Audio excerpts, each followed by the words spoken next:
इस कार्यक्रम के पुण्यार्चक हैं श्री राजेंद्र प्रसाद जी जैन, श्रीमती ममता जी जैन, श्री प्रशांत जी जैन, श्रीमती दिव्या जैन, पारस जैन, श्री भरत जैन, श्रीमती सौम्या जैन एवं समस्त परिवार, मुंबई।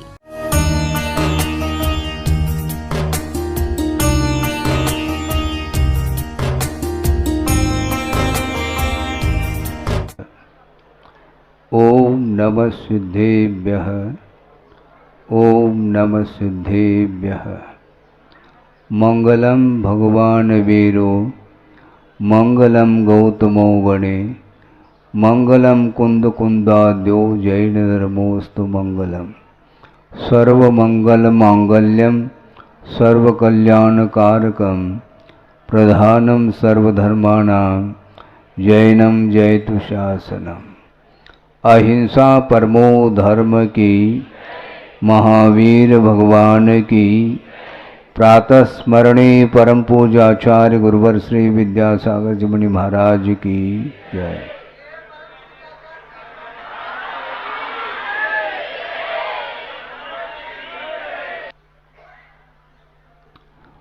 अपने अपने उद्देश्य को लेकर के संसारी प्राणी अपने लक्ष्य तक पहुंचने के लिए पुरुषार्थ हमेशा करता रहता है और अपने अपने उद्देश्य की पूर्ति के लिए जो साधन सामग्री है उसका आलम्बन लेता है। उसी प्रकार प्रत्येक जीव का लक्ष्य ये होना चाहिए। कौन सा होना चाहिए? वापस घर लौटने का तो है ही, किंतु निज घर की ओर आने के लिए अपने को प्रयत्न करना है। जहाँ जहाँ से आए हैं वहाँ पर तो आप जाएंगे, इसमें कोई संदेह नहीं। जहाँ कहीं भी रहो कोई बाधा नहीं, किंतु गुरुदेव का ये कहना रहता था बार बार कि जगत में रहो किंतु जगत रहो। हाँ, समझ रहे हैं ना? हाँ, अनुशासन वाले भी इसको गौर करें। जगत में रहो किंतु जगत रहना चाहिए, हमेशा सावधान रहना चाहिए। क्योंकि वर्तमान में जो माहौल ऐसा देखने को मिल रहा है ये आज का नहीं, काफ़ी समय हो चुका है कि पाश्चात्य जो संस्कृति निरंतर इस भारत में भी उसकी हवा बह रही है, किंतु उस हवा में हमें नहीं बहना चाहिए। और इस पाश्चात्य जो संस्कृति है वहाँ का रहन सहन वेशभूषा आदि आदि उससे अपने आप को मोड़ना चाहिए। भारत को स्वतंत्रता मिलकर के कितने साल हुए हैं? सन 47 में स्वतंत्रता मिली है देश के लिए, किंतु देशवासी उन्हें सोचना चाहिए कि हम स्वतंत्र हैं क्या अभी भी परतंत्रता का अनुभव कर रहे हैं। वस्तुतः तो देश की स्वतंत्रता अलग है, किंतु जीवन में परिवर्तन लाए बिना स्वतंत्रता का हम अनुभव नहीं कर पाएंगे। एक प्रसंग आपके सामने रख रहा हूँ, शायद वह क्षुल्लक अवस्था का प्रसंग हो सकता है। कुंडलपुर के समीप पटेरा ग्राम है। वहाँ पर आचार्य महाराज उन दिनों हटा, पटेरा, कुंडलपुर, आभाना, बांदकपुर इर्द गिर्द छोटे छोटे जो देहात हैं वहीं पर वो रहते और अपनी साधना के साथ साथ ज्ञानार्जन करने में उनका समय व्यतीत होता था। और वह पटेरा का वह प्रसंग है, लगभग 2-1 महीने वहाँ पर व्यतीत किए उन्होंने। वो समय पड़गान हुआ था क्षुल्लक अवस्था में। वहाँ के सज्जन ने पड़गान करके वो ले गए और उन्होंने भीतर प्रवेश करने के पूर्व में थोड़ी सी सावधानी के लिए हमें संकेत दिया था कि महाराज थोड़ा झुक करके चलना पड़ेगा, क्योंकि दरवाज़ा थोड़ा सा छोटा है। अच्छी बात है, हमें झुकना तो है, क्योंकि बिना झुके मुक्ति मिलेगी नहीं। झुकना सीखो, किसी को झुकाना नहीं, ये ध्यान रखो, स्वयं झुकना सीखो। और अनुशासन भी यही सिखाता है। विनम्रता जब तक जीवन में नहीं आएगी तब तक यूनिटी संभव नहीं है, एकता संभव नहीं। और एकता विचारों के अपेक्षा से एकता होती है और आचार के अपेक्षा से भी एकता होती है। और विचार और आचारों में जब साम्य देखने में आता है तो बड़े से बड़े प्रकल्प भी आसानी से उसको हम सफल बना सकते हैं। गुरुदेव ने अकेले हो करके 50-55 साल में जो विश्व को दिया है वह अब न भूतो न भविष्यति में उसका अनुभव कर रहा हूँ।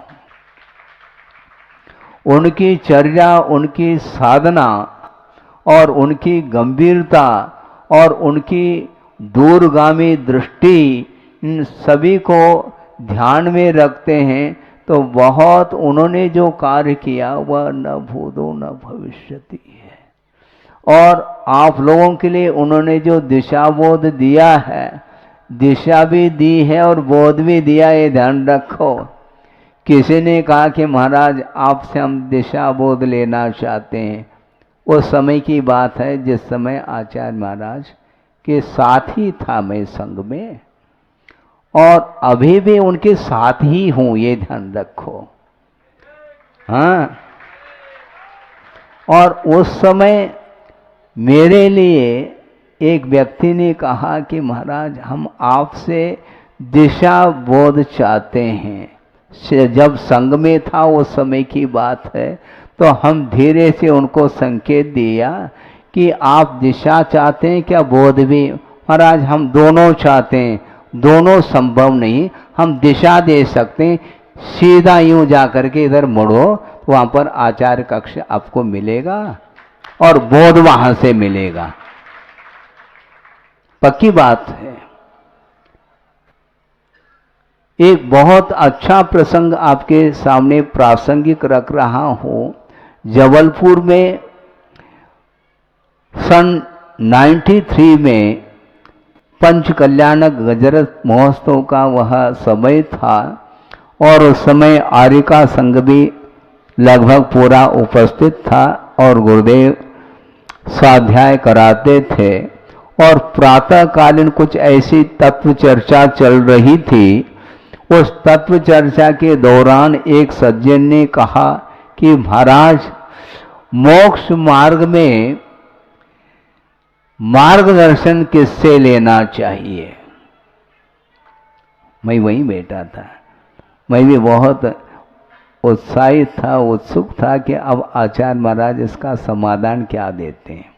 बहुत सटीक उत्तर उन्होंने दिया था कि मोक्ष मार्ग में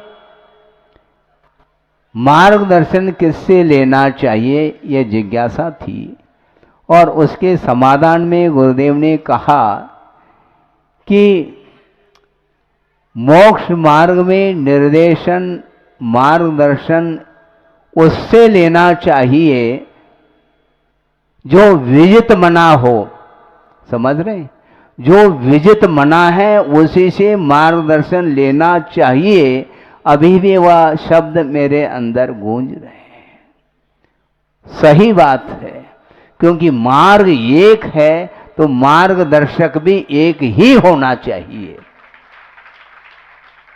मार्ग अनेक हो तो मार्गदर्शक भी अनेक हो सकते हैं, किंतु मार्ग एक है, इसमें पगडंडी बिल्कुल नहीं, ध्यान रखिए आप।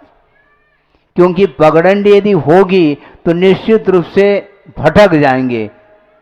अपने आप को संभालना बहुत कठिन है, इसलिए मार्ग अनेक नहीं, मार्ग एक है। और मैं विशेष बात आपके सामने ये कहना चाहता हूं, मुझे मार्ग बनाना नहीं, किंतु गुरुदेव ने जो मार्ग दिया है उस पर चलने की बात है। उस मार्ग पर मुझे भी चलना है और आप लोगों को भी चलना है। इसलिए आप आए हैं दूर दूर से, किंतु आपके लिए हम मार्ग बनाएंगे नहीं। जो बना बनाया मार्ग है, उस गुरुदेव ने जिस मार्ग पर चल करके विश्व को एक प्रकाश दिया है, उस मार्ग पर अपने शक्ति के अनुरूप चलने की आवश्यकता है।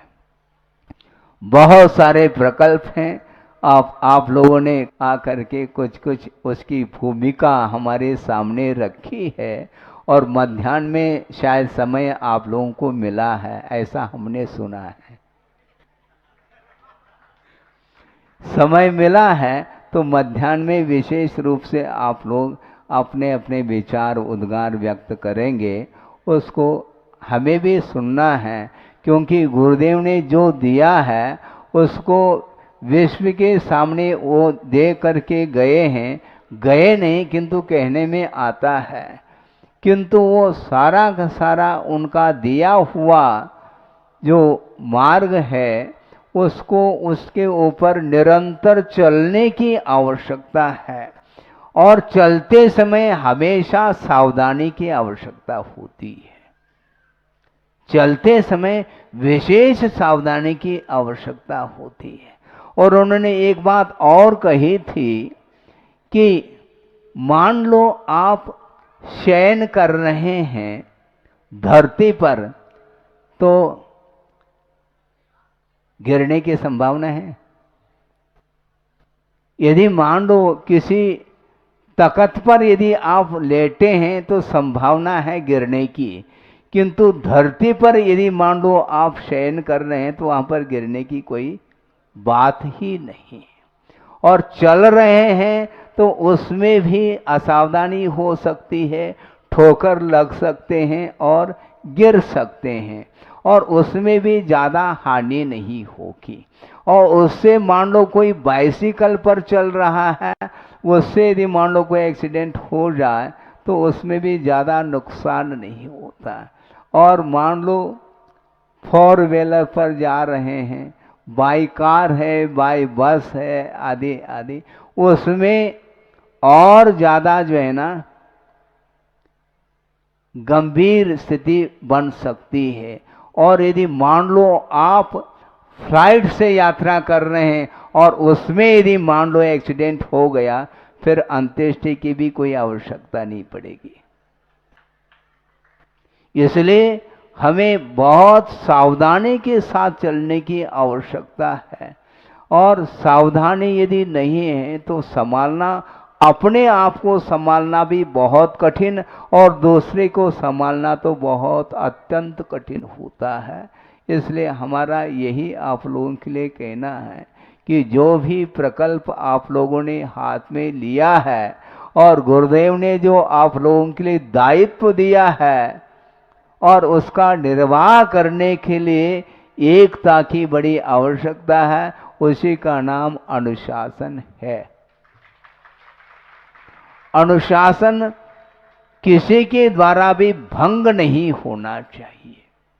विचार अपने अपने स्वतंत्रता के साथ रख सकते हैं, इसमें कोई बाधा कहीं से भी नहीं, किंतु प्रत्येक व्यक्ति अपने विचारों को रखते हुए, स्वतंत्रता के साथ रखते हुए, मिल करके उसका विचार विमर्श मनन मंथन करके उसका निष्कर्ष निकालना चाहिए।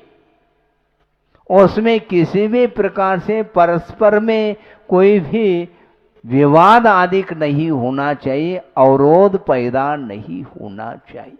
अनेक प्रकार के विचार हो सकते हैं, इसमें कोई बाधा नहीं। और शांति के साथ अपने विचारों को रखने के लिए कहीं भी कोई हमें आपत्ति नहीं है, रखें।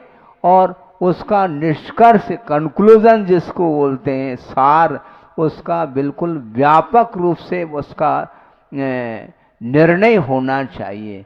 क्योंकि व्यापक दृष्टिकोण यदि नहीं रहेगा तो निश्चित रूप से वह कार्य संपादित नहीं हो सकता।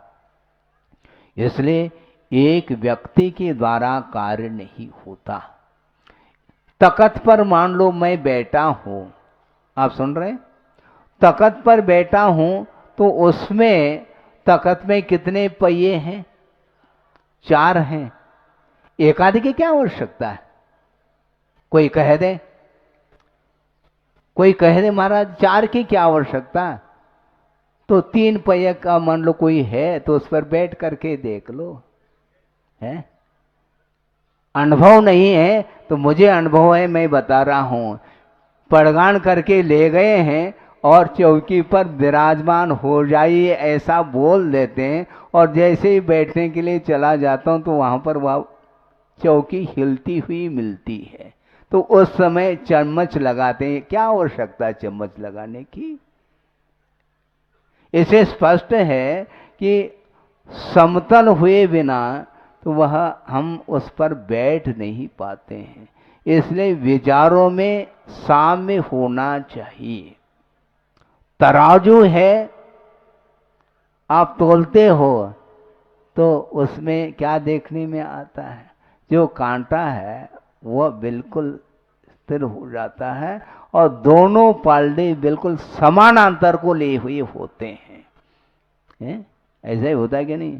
हाँ बिल्कुल। बल्कि तराजू में कमी वैसी हो सकती है, किंतु ऐसे तराजू हैं जिसमें सोना तोलना है, वहां पर बिल्कुल बारीकी से तोल हो जाता है। एक बाल मात्रा का भी यदि मान लो कम वेशी हो जाए तो वह बता देता है कि इसमें वजन में इतना अंतर है। तो उसी प्रकार अपने को कार्य करते समय बहुत सावधानी के साथ कार्य करना चाहिए, क्योंकि उसके माध्यम से जो जनता अनुकरण करेगी, एक व्यक्ति यदि मान लो एक व्यक्ति के कदम यदि विपरीत पड़ते हैं तो उसका अनुकरण पूरी दुनिया करेगी। इसलिए बहुत सावधानी की आवश्यकता है। आगमकार ये कहना चाहते हैं, आप मोक्ष पथ पर आरूढ़ हो अथवा न हो, इसमें हमें ज्यादा गम नहीं है, किंतु खेद उसमें होता है कि मोक्ष पथ पर नहीं चलते हुए यदि मान लो उसका उपदेश यदि विपरीत देने का पुरुषार्थ करता है, प्रयास करता है, वह सबसे ज्यादा अपराधी सिद्ध होता है। मार्ग कभी भी दोषित नहीं होना चाहिए। जैसा आगम है उस आगम के अनुरूप ही उसका व्याख्यान होना चाहिए। आप चलो अथवा न चलो, इसमें बाधा बिल्कुल नहीं, किंतु उन्मार्ग का पोषण नहीं होना चाहिए, हिंसा का पोषण नहीं होना चाहिए, पाप का पोषण नहीं होना चाहिए, सत्य का समर्थन होना चाहिए। और सत्य का यदि समर्थन जिसमें नहीं है तो वहां पर वह अहिंसा की उपासना नहीं कर सकता, यह आगमकार का कहना है। क्योंकि वस्तुतः अहिंसा सबसे प्रधान धर्म माना जाता है, बल्कि एक ही धर्म है जो अहिंसामय धर्म है, और वह सुरक्षित तब रहता है उसके चारों ये परिकर माने जाते हैं। सत्य, अचौर्य, ब्रह्मचर्य और अपरिग्रह रूप जो धर्म हैं, ये चारों अहिंसा के पोषक हुआ करते हैं। इसलिए अहिंसा की आराधना करने के लिए आप कटिबद्ध हैं। इसलिए समय समय पर सत्य का ही सहारा लिया जाएगा। भूल करके भी स्वार्थवश हम असत्य का सहारा नहीं लेंगे, इसको संकल्पित आपको होना है। उसके बिना कदम कदम पर आपके लिए बहुत सारे ऐसे प्रसंग मिलेंगे और उससे प्रभावित होने के लिए गुंजाइश है, क्योंकि आकर्षण बहुत खराब चीज है। मोक्ष मार्ग की ओर आकर्षण कम हो रहा है और अन्यान्य जो प्रयोजन है उस ओर जाने के लिए बहुत सारे आकर्षण आपको मिलेंगे, लेकिन उससे बच करके अपने को चलना है। इसलिए शुरुआत में हमने कहा था कि जगत में रहो किंतु जगत रहो, ये कहा है। सावधानी के साथ चलना है, हमने कई बार कहा और गुरुदेव ने कहा है, इसलिए मैं अपने तरफ से कोई भी उसमें बगार नहीं लगाता, ये ध्यान रखो। छौंक जिसको बोलते हैं, हम छौंक नहीं लगाना चाहते हैं, छौंक लगाना ठीक नहीं। गुरुदेव ने ये कहा था, अपना अनुभव मत बताओ, आगम दिखाओ। सुन रहे हैं आप? हाँ, संघ के लिए वह उपदेश था और ब्रह्मचर्य आदि भी उसमें शामिल थे, और उन्होंने एक प्रसंग दिया था उनके लिए संस्कार की दृष्टि से। उस समय किसी ब्रह्मचारी ने कहा आचार्य महाराज के लिए कि महाराज, हमें अमुक महाराज के माध्यम से बहुत अनुभव मिला है। तो उस समय गुरुदेव ने कहा, बैठो शांति से। हम बगल में हम भी बैठे थे, पूरा संघ बैठा था, दुर्ग की बात है। और उन्होंने ये कहा था कि अपना अनुभव मत बताओ, आगम दिखाओ। इसमें बहुत गहरा अर्थ छुपा हुआ है। वह ये है कि अनुभव सीमा को लेकर के हो सकता है, किंतु आगम सीमातीत है, यह ध्यान रखो। इसलिए प्रत्येक व्यक्ति का कल्याण यदि होगा वह आगम पद्धति से ही होगा। विधिवत चलिए आप, रुचिवत नहीं। हाँ, ये भी शब्द बहुत गहरा अर्थ देता है। विधिवत चलने का पुरुषार्थ करो, रुचिवत अर्थात अपने मन के अनुरूप नहीं चलना चाहिए। भोजन आप रुचिवत करते हैं, किंतु श्रमण लोग रुचिवत नहीं करते, विधिवत करते हैं, ये ध्यान रखो। श्रमण लोग भी आहारचर्या को संपन्न करते हैं, आपकी भी आहारचर्या होती है और श्रमण की भी होती है, किंतु आपकी वह चर्या रुचिवत होती है, किंतु श्रमण रुचिवत नहीं करते, किंतु विधिवत करके आते हैं। पहले ग्रास में ही यदि मान लो अंतराय हो जाता है, शिडाउन, वो बैठ जाएंगे श्रमण। महाराज ये क्या, ये हमने आपको हम दिखाना नहीं चाहते हैं, क्योंकि आपके ऊपर भरोसा हमारा है ही नहीं।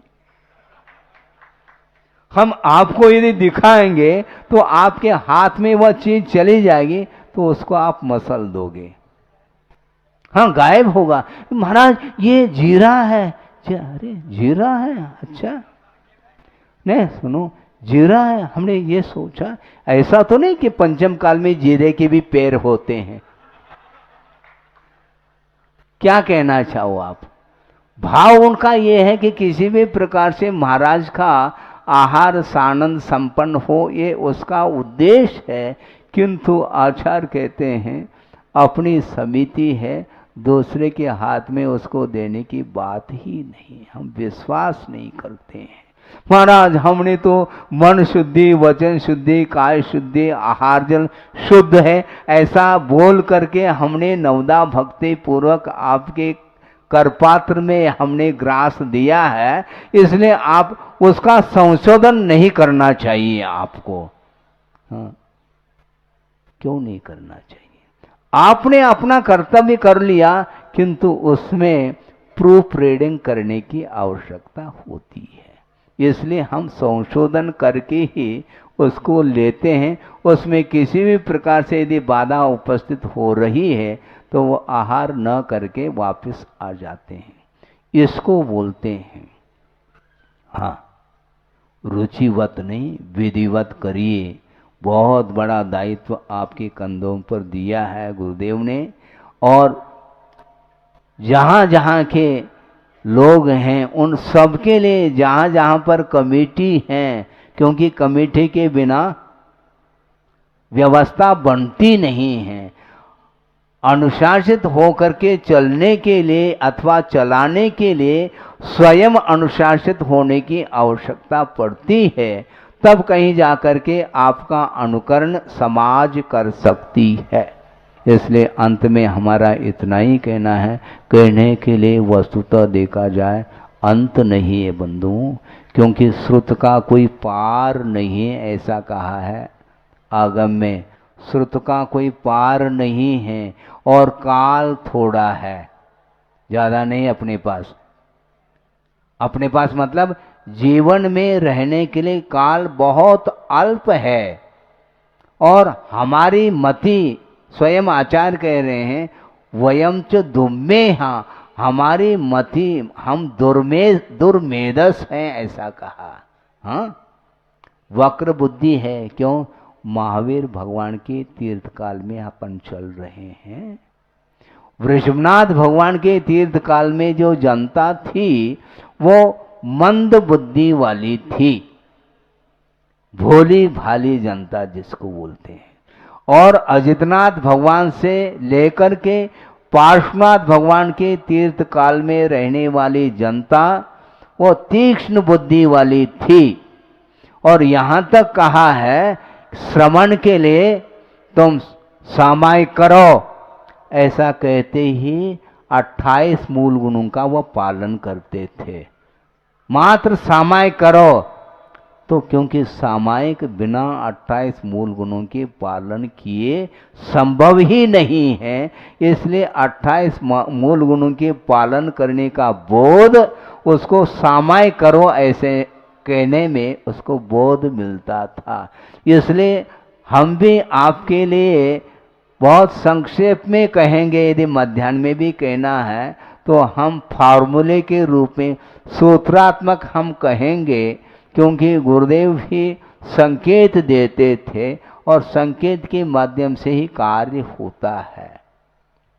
इसलिए अल्प समय है और हमारी बुद्धि सरल नहीं है।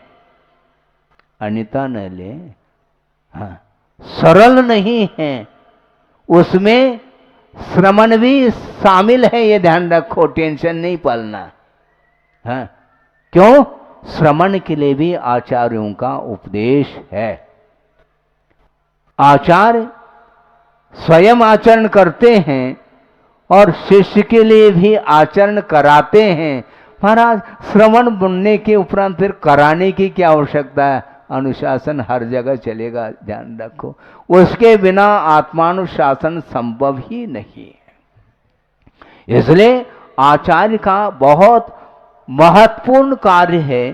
पूज्यपाद स्वामी ने एक स्थल पर लिखा है, सर्वार्थ सिद्धि में, आचार्य महाराज की विशेषता को लेकर के उन्होंने ये कहा कि परहित प्रतिपादन एक कार्यम आचार्य वर्यम, ऐसा कहा। दूसरे का हित करना ही उनका एक कार्य है, प्रमुख कार्य है, ऐसा सोचता था मैं। प्रमुख नहीं, वो एक ही कार्य है उनके लिए।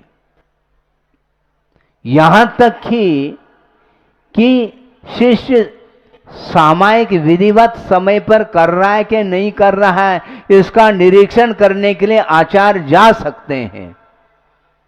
ये दायित्व उनका है। महाराज, उनका सामायिक यही सामायिक है उनका, ये ध्यान रखो। इसके उपरांत भी वो विधिवत करते हैं। कहने का आशय ये है कि परहित प्रतिपादन एक कार्यम, विश्व कल्याण करना उनका एकमात्र कार्य है।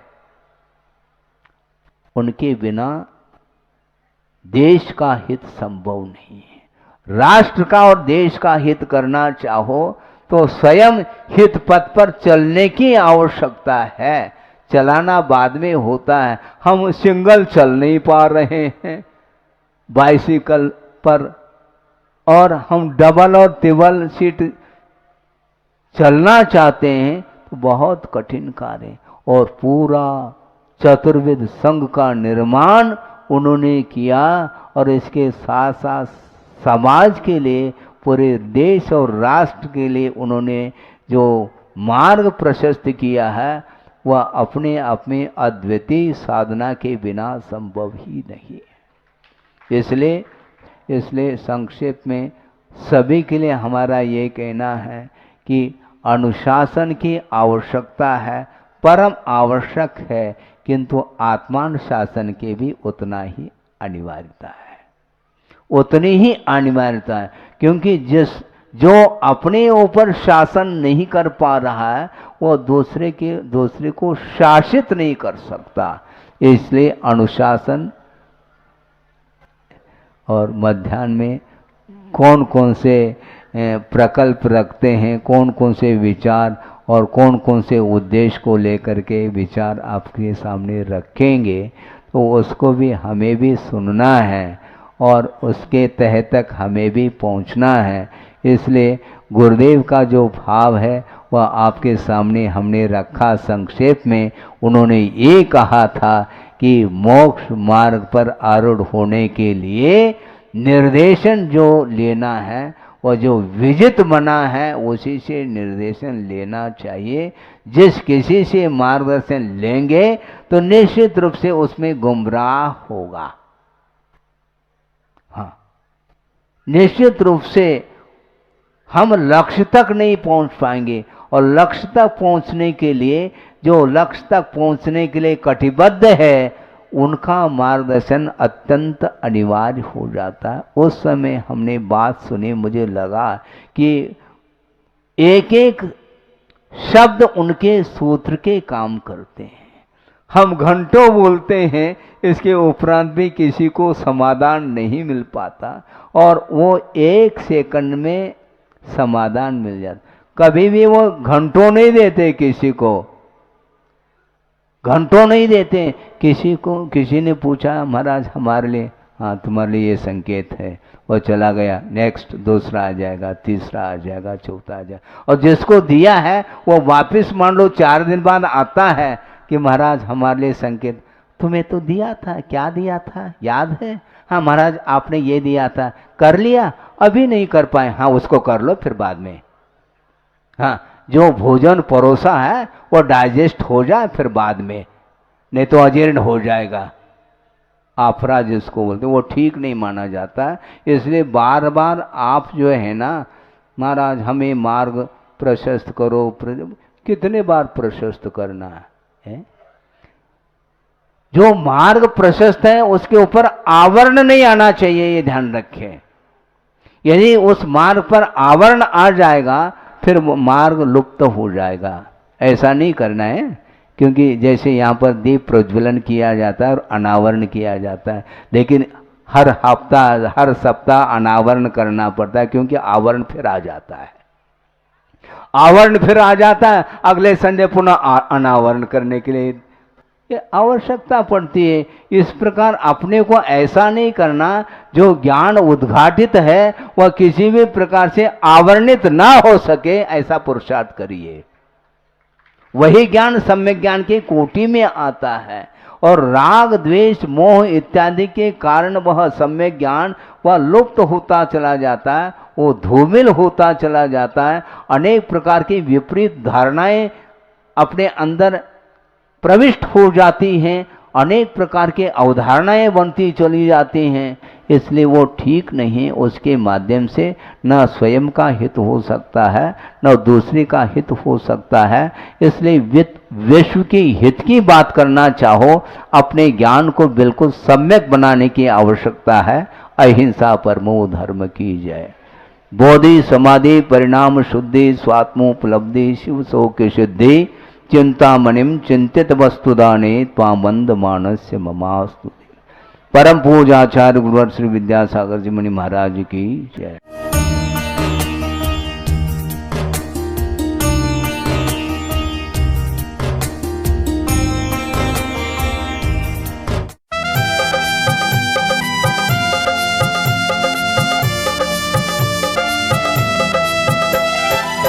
जिन शासन के नवाचार्य हैं, पूजे जिन्हें जग सारा है। जिन शासन के नवाचार्य हैं, पूजे जिन्हें जग सारा है। परम पूज्य श्री समय सागर को शत शत नमन हमारा है। परम पूज्य श्री समय सागर को शत शत नमन हमारा है।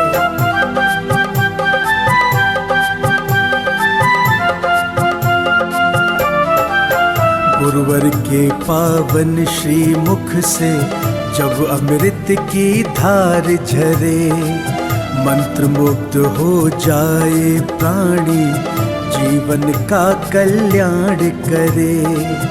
गुरुवर के पावन श्री मुख से जब अमृत की धार झरे, मंत्र मुग्ध हो जाए प्राणी, जीवन का कल्याण करे। मोक्षदाहिनी वाणी उनकी ज्ञान की अविरल धारा है। परम पूज्य श्री समय सागर को शत शत नमन हमारा है। परम पूज्य श्री समय सागर को शत शत नमन हमारा है।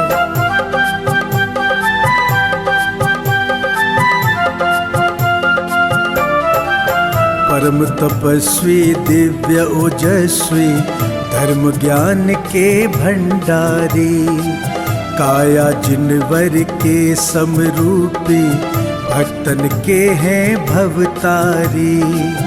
परम तपस्वी दिव्य ओजस्वी, धर्म ज्ञान के भंडारी, काया जिनवर के समरूपी, भक्तन के हैं भवतारी।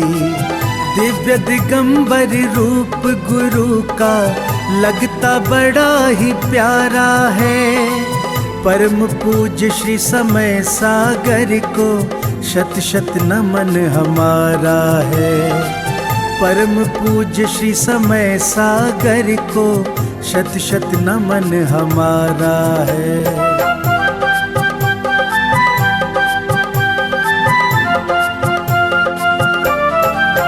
विद्या गुरु की प्रतिमूरत है, उनकी ही परछाई है। वही ज्ञान वाणी और करुणा, दिव्यता वही समाई है। विद्या गुरु की प्रतिमूरत है, उनकी ही परछाई है। वही ज्ञान वाणी और करुणा, दिव्यता वही समाई है।